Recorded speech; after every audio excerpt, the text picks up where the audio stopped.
Hey guys, welcome back to Pro Gun. If you haven't already done so, hit that subscribe button, turn on notifications. Today we're going to talk about what you should look for in a pistol, especially if this is a first time purchase. There's a lot of things to take into consideration. I've had a lot of people ask me, what should I be looking for when I buy a pistol? So kudos to you, because there's also people that go out and purchase a gun, then ask me what I think. And that's like putting on your seatbelt after you hit the tree. Now, there's a few decisions you're going to have to make, and we'll go through them real quick. Number one is size. Do you want a full-size duty gun? It's got a 5-inch barrel. It's perfect for home defense, but it's a little difficult to conceal carry.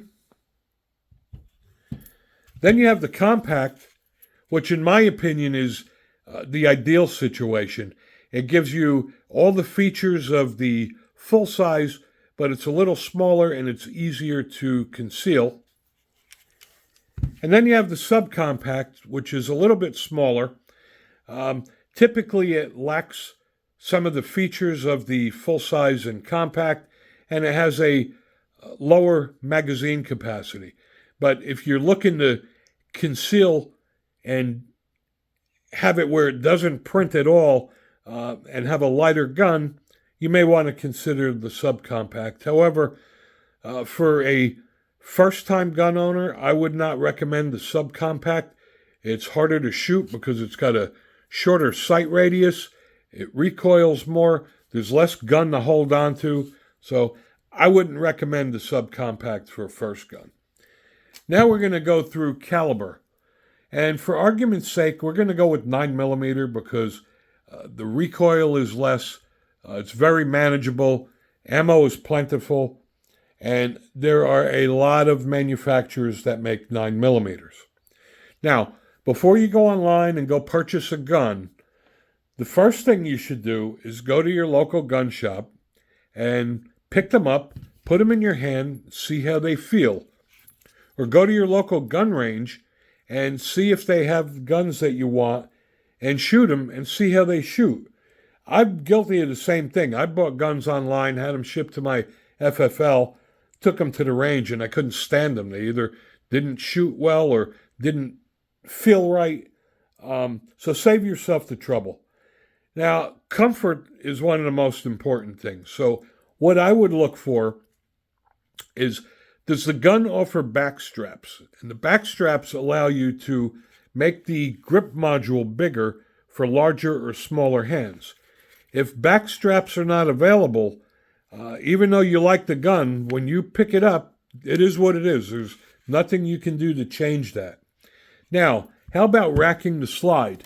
My wife can't rack the slide on any of my guns, and I got to admit, some of them are very difficult. If you have arthritis or a physical disability, that may be a major consideration for you, and you may want to consider something like the Smith & Wesson Equalizer because they incorporated the easy technology, and with 2 fingers, you can easily rack the slide. Now, bad guys come out at night, and as a minimum, your gun should have night sights, and it should be optic ready. I could live without night sights if it's optic ready, but any firearm that is being marketed as a defensive weapon should be optic ready. Whether you plan on putting one or not, it just doesn't make sense. So every one of my guns are optic ready. Even though I don't put an optic on them, I like having that ability. Another consideration is, does it have ambi controls? I'm left-handed. I've lived in a right-handed world my whole life. I don't care.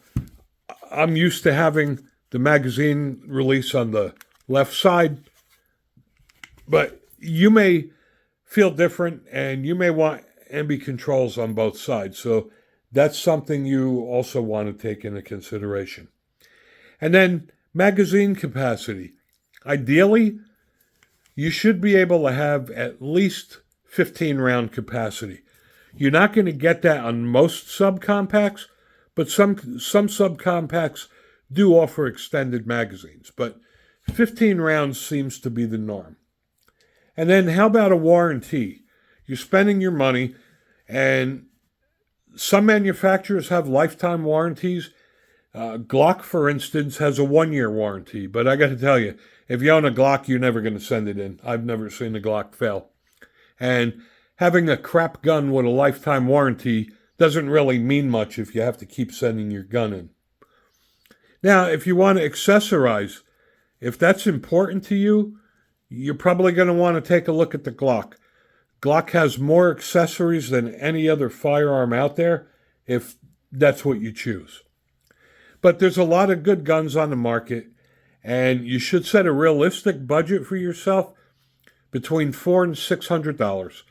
And in that price range, there's a lot of damn good guns you could buy, and I'm sure for that price you'll find one that suits you perfectly.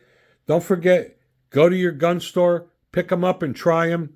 Go to the gun range, test them out. Comfort is crucial, because if it's not comfortable, you're not going to want to shoot it. And if you do shoot it, you're not going to shoot it well. So do yourself a favor. Go to the gun range, rent a gun. Rent 2 or 3 of them. Try them out before you go and buy one. I hope this was helpful. Don't forget, hit the subscribe button, turn on notifications, like our videos, share our videos. Thanks for watching.